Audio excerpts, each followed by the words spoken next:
ये बताएं, खलबली मची हुई है अंकारा में। जो नेटो का इजलास था उसमें डोनाल्ड ट्रंप ने कुछ ऐसी बातें की जिससे जंग का या मायदे का जाविया टोटल बदल गया है। आप क्या कहते हैं, डोरें कोई और हिला रहा है? इंटेंशंस क्या लगती हैं आपको? देखिए, इसमें स्पॉयलर्स काफी मौजूद हैं। इसराइल का प्रेशर मौजूद है। और दूसरा, गल्फ कंट्रीज, अभी रिसेंटली आपने देखा होगा हमारे सेक्रेटरी स्टेट वजीर खारजा तीन गल्फ कंट्रीज से पूरी क्लास ली गई उनकी, वहां पे वो वापस आए हैं। और उन्होंने जब बताया प्रेसिडेंट ट्रंप को, और उसके बाद जो अब सबसे बड़ा प्रेशर, वो जो हाकिश सेनेटर और कांग्रेसमैन यहाँ मौजूद हैं जो हर साल ए पैक के पैसों से इलेक्शन लड़ते हैं, अल्टीमेटली अल्टीमेटली उन्होंने भी पैसे हलाल करने हैं। और प्रेशर उन्होंने बढ़ा रखा है इस वक्त।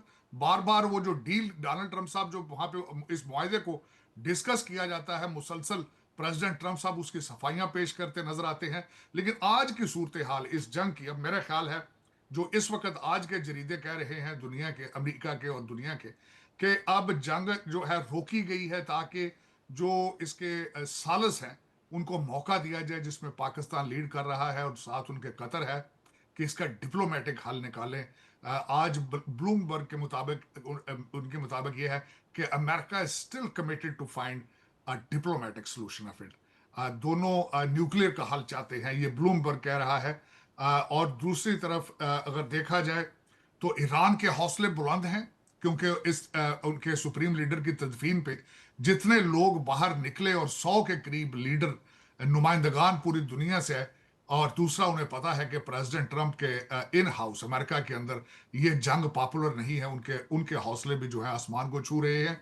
Situation is difficult but doable. Pakistan इंशाल्लाह फिर सुरखरू होगा। हमारे वजीर दाखिला मोहसिन नकवी साहब अमेरिका में हैं, मुलाकातें कर रहे हैं, मुसलसल सालसी हो रही है।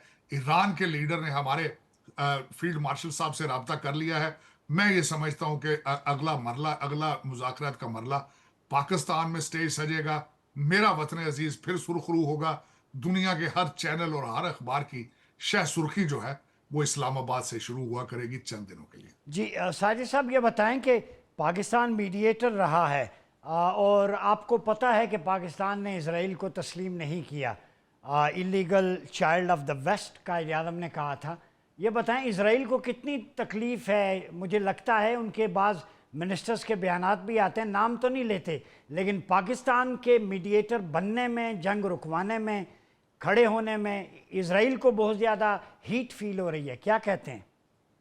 देखें, इसमें जो दो लोगों को मैंने देखा है जो तड़प रहे हैं, जिनके जो जख्मी हैं, एक वो भारत है और दूसरा इजराइल है। इजराइल डायरेक्ट इन्वॉल्व है क्योंकि उस रीजन में उसका जियोग्राफिक लोकेशन है, उनके इंटरेस्ट है ग्रेटर इजराइल के, तो वो सख्त जख्मी है। और दूसरा, बीबी नेतन्याहू का सर्वाइवल मोड ही सिर्फ जंग है, क्योंकि बहुत अनपॉपुलर हैं, अंदरूनी उनके हालात खराब हैं वहां पे इसराइल के, और उन्हें मुसलसल एक जंग की जरूरत है।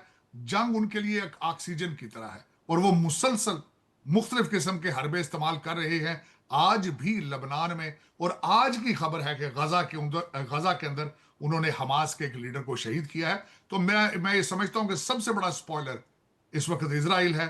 अपना प्रेशर वो यहाँ पे अमेरिका के अंदर अपने सियासतदानों की वजह से की मदद से क्रिएट करता है। और फिर डायरेक्ट भी आपने देखा होगा फ्रस्ट्रेशन बीबी नेतन्याहू की, 2 दिन पहले फॉक्स चैनल पे जो उन्होंने इंटरव्यू दिया है उसमें फ्रस्ट्रेशन नजर आ रही थी कि प्रेसिडेंट ट्रंप एक तो तुर्किया को F-35 क्यों दे रहे हैं, और फिर उन्हें तकलीफ है कि ईरान के साथ अमन का direct, why America is directly engaging with America. अच्छा साजिद साहब, कुछ इस्लामिक पर्सपेक्टिव से, चूँकि मेरा सब्जेक्ट है एंड ऑफ टाइम के हवाले से, आप वसल्लम ने इस खत्े को यहाँ ग़ज़वा हिंद के बारे में भी बुशारते हैं, इस लश्कर के बारे में जो एलिया जाके आर्मगडोन लड़ेगा।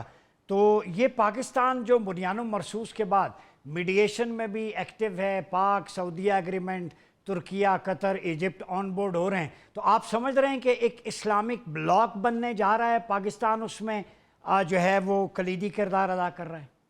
देखिए, बातें तो इस्लामिक नेटो की हो रही है। और देखिए, उसके बाद सबसे बड़ी ट्रांसफॉर्मेशन देखें आप अपनी, कि आप एक जंग से निकल के दुनिया की जंगें रोकवा रहे हैं। हमारे फील्ड मार्शल साहब अब पाकिस्तान के फील्ड मार्शल नहीं है, बल्कि पूरी दुनिया के फील्ड मार्शल हैं, तीसरी आलमी जंग को रोक के बैठे हैं। और दूसरा, उसमें मैं सबसे बड़ी बात यह करना चाहूंगा, आज आप लिबिया का तस्फिया जो है उसको रिजॉल्व करा रहे हैं।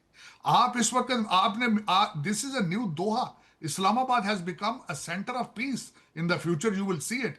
और उसकी सबसे बड़ी वजह यह है कि आपने दुनिया को बताया है कि किस तरीके से 80 बिलियन सालाना बजट वाला कंट्री और फिर उसके सामने 8 बिलियन वाला कंट्री, और उन्होंने नाकों चने चबवाए हैं। और दुनिया, मैं कोट करना चाहूंगा, हमारे फील्ड मार्शल कहते हैं कि जिस किसी ने पाकिस्तान की को मैली नजर से देखा, हमारी दुनिया को साथ ले जाएंगे।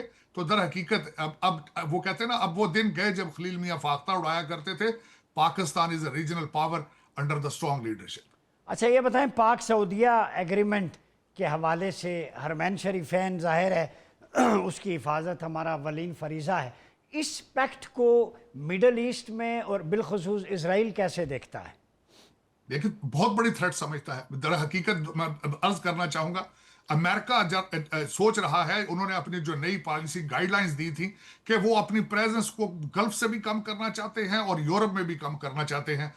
हमारे जो सेक्रेटरी वॉर हैं पीट हेग्सेथ, उन्होंने कहा था कि फ्रॉम ग्रीनलैंड टू गयाना हम मानरो डॉक्ट्रिन पे तवज्जो देंगे।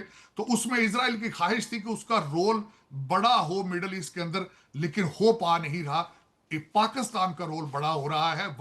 उसकी वजह यह है, पाकिस्तान की आर्मी एक वाहिद आर्मी है उस रीजन में जो ना सिर्फ अमेरिकन हथियारों को, असले को जानती है, बल्कि चाइनीज असले को भी जानती है। उनको ना सिर्फ वॉशिंगटन की सपोर्ट हासिल है, बल्कि बीजिंग भी उनके साथ खड़ा है। तो मेरे ख्याल में जो वैक्यूम इसराइल फिल करना चाहता था, वो अब पाकिस्तान कर रहा है। और दूसरा, एक मुसलमान कंट्री है, एक ट्रस्ट फैक्टर मौजूद है, और सऊदी अरेबिया हर हर मुसलमान के दिल की धड़कन है। मैं ये समझता हूं कि वो एक जो एग्रीमेंट हुआ है, दैट इज एक मिरेकल इटसेल्फ।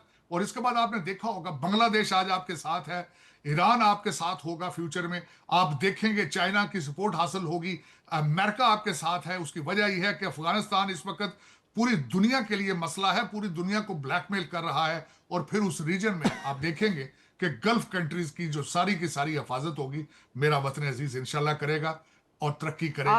आखिरी साजिद साहब, वन लाइनर दे दें, क्या कोई खुशखबरी है आलम इस्लाम से? हम एक यूनाइटेड उम्मा बनने जा रहे हैं।